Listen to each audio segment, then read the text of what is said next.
महाराष्ट्राची हास्य जत्रा हा अतिशय लोकप्रिय विनोदी कार्यक्रम. संपूर्ण महाराष्ट्र आवडीने हा कार्यक्रम पाहतो. म्हणजे आपल्या रोजच्या धकाधकीच्या जीवनात आपल्याला थोडासा विरंगुळा व्हावा, आपल्या मनाला आनंद मिळावा, टेन्शन दूर व्हावं, यासाठी आपण हा कार्यक्रम पाहतो.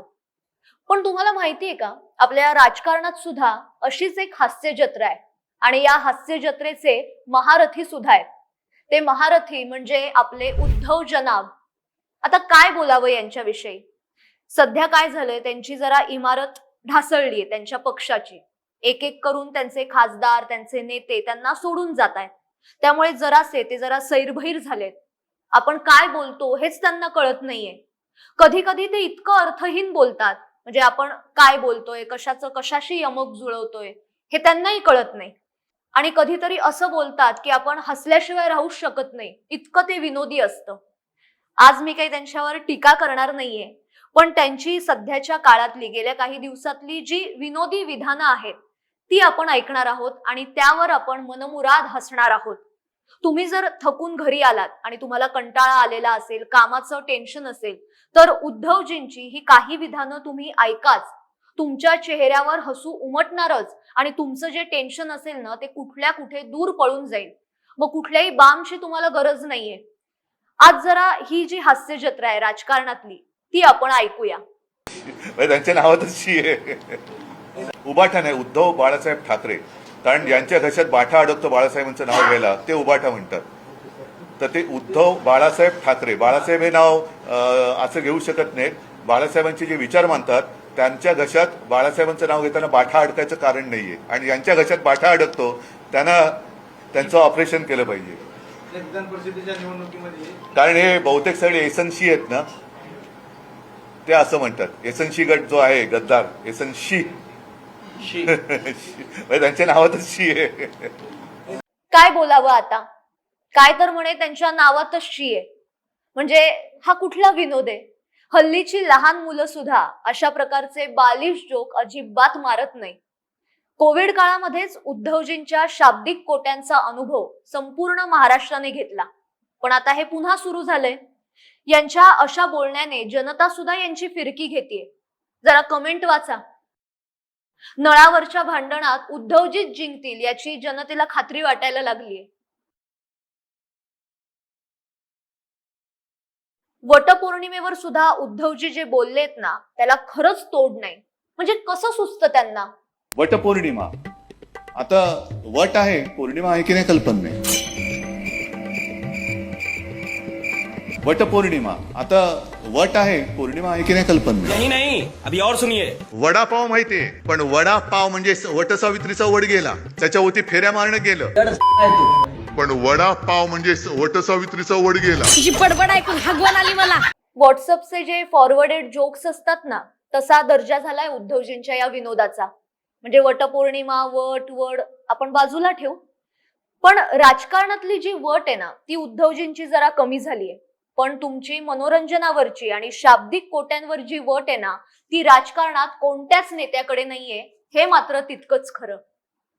6 खासदार फुटल्यानंतर निष्ठेची वज्रमूठ असा एक टीझर सुद्धा यांनी केला. मग निष्ठेची ताकद दाखवणार, फितुरांच्या फितुरीला उत्तर देणार, असं सगळं त्या टीझर मध्ये होतं. जे 6 खासदार फुटले त्यांच्या लोकसभा मतदारसंघांमध्ये हा झंझावाती दौरा होता. आता या झंझावाती दौऱ्यात आपल्याला असं वाटेल की उद्धव ठाकरे काय बोलणार, पण काहीतरी वेगळंच बोलले. ऐका. पावसाळ्याची आपण वाटच बघत असतो, कारण एकदा का पाऊस पडला की नवीन कोंब फुटतात. तसा हा माझा पावसाळा आहे. सगळ्या कार्यकर्त्यांचा प्रेम हा माझा पावसाळा आहे. सगळ्या कार्यकर्त्यांचा प्रेम हा माझा पावसाळा आहे. मुद्दामून एक क्लिप इकडे ऐकवणार आहे तुम्हाला. कोण होतास तू, काय झालास तू, अरे वेड्या असा कसा वाया गेलास तू. हे ऐकायला आलं का तुम्हाला.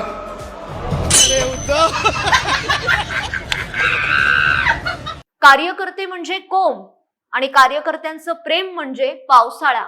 वाह, काय उपमा दिली उद्धवजींनी. आता पावसाळ्यामध्ये रोपांना किंवा बियांना फुटणारे कोंब हे खरं म्हणजे शेतीचा पाया असतात. हे कोवळे कोंब पुढे पिकात रूपांतरित होतात. पण त्याचं पीक होण्यासाठी शेतकरी वर्षभर त्याची मशागत करतो, खत व्यवस्थापन आणि योग्य सिंचनाद्वारे त्या पिकांची निगा राखतो. आता कार्यकर्ते जर कोंब असतील तर त्यांची निगा राखणं हे उद्धवजींचं काम आहे. म्हणजे त्यांना प्रेम देणं, त्यांचे प्रश्न समजून घेणं, कार्यकर्त्यांचं नेत्यांमध्ये कसं रूपांतर होईल यासाठी त्यांना प्रोत्साहित करणं हे तुमचं काम आहे. पण तुम्ही त्याच्याकडे तर काही लक्षच देत नाही. बरं, यांच्यासोबत जे 4 खांब आता उरलेले आहेत ते सुद्धा एक नमुनाच आहेत.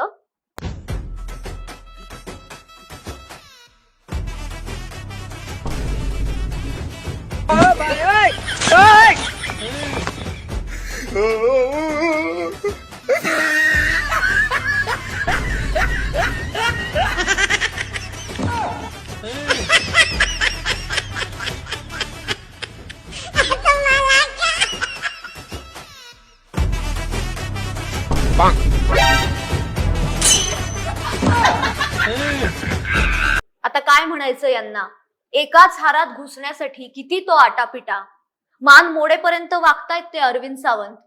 म्हणजे फुलांचा हार ठेवा बाजूला, राजकारणात जी हार होती त्याकडे बघा. अरे बापरे, उद्धवजींचं ऐकून ऐकून त्यांच्यासारख्याच शाब्दिक कोट्या जरा सुचायला लागल्यात. आता आदित्य ठाकरे सुद्धा याच मार्गावर चाललाय. म्हणजे उद्धवजींच्या बालिश विनोदाचा वारसा तो पुढे चालवेलच, पण त्यासोबतच काकांचा नक्कल करण्याचा वारसा सुद्धा तो नक्की पुढे चालवणार. बघा, देखो ना, दिया ना मैंने पैसा. अभी ये हो रहा है, अभी वो हो रहा है. चिकन रोल की वेज रोल. अरे ये तो सिर्फ ट्रेलर है. वेळेत कार्यालय द्या, नाही तर येत्या काही दिवसात जिन्यावर बसून जीव. टायमिंग जाहीर करू, 1:30 वाजता सगळ्या आमदारांनी जिन्यावर या आणि महाराष्ट्राला कळवू की जिन्यावर बसून जेवतायत आमदार. जीना इसी का नाम. क्या बोला तूने? जीना इसी का नाम. जीना इसी का नाम. नक्कल चांगली करतात आदित्य ठाकरे. जरा करिअर पाथ चुकलाच आहे बहुतेक त्यांचा. असा हास्य मेळावा जो आहे ना यांचा, तो कधीतरी बरा वाटतो. पण उद्धव ठाकरे सातत्याने असंच बालिशपणे काहीतरी वागत असतात, बोलत असतात. जनतेचा तुमच्यावरचा विश्वास उडालाच आहे, पण फक्त हास्यवीर म्हणून जनता तुमच्याकडे आता बघायला लागेल आणि तो दिवस फार काही दूर नाहीये. जसं राज ठाकरेंच्या मेळाव्याला प्रचंड गर्दी होते, पण मतांमध्ये ते रूपांतरित होत नाही. याचं एक महत्वाचं कारण ते म्हणजे ते उत्तम नकलाकार आहेत आणि त्यांची बोलण्याची आक्रमक आणि विनोदी शैली ही लोकांना फार आवडते. मनोरंजन म्हणून त्याकडे बघितलं जातं. तशीच ओळख येणाऱ्या काळात तुमची होऊ शकते. तुमचं ऐकून ऐकून आदित्यला सुद्धा तीच सवय झालीये. असं नका करू हो उद्धवजी. म्हणजे असे विनोद आणि यमक जुळवत बसलात तर राजकारणातून कधी बाहेर जाल हे तुमचं तुम्हालाही कळणार नाही. जनतेला सतत रडगाणं गाणारा नेता अजिबात आवडत नाही आणि विनोद करणाऱ्या नेत्याला सुद्धा जनता फार सिरियसली घेत नाही आणि निवडूनही देत नाही. तुमच्या भावाचं उदाहरण हे समोर आहेच. बाकी तुमची विनोदाची शैली आणि शाब्दिक कोट्या या उत्तम आहेत. म्हणजे ती कॉम्पिटिशन कोणाशीच होऊ शकत नाही. आजच्या भागात इथेच थांबते, पण याविषयी तुम्हाला काय वाटतं ते कमेंट्स मधनं नक्की कळवा. आणि हा भाग जर तुम्हाला आवडला असेल तर जास्तीत जास्त लोकांपर्यंत नक्की शेअर करा.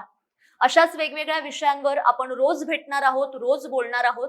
त्यासाठी साप्ताहिक विवेकच्या YouTube चॅनलला आजच सबस्क्राईब करा. धन्यवाद.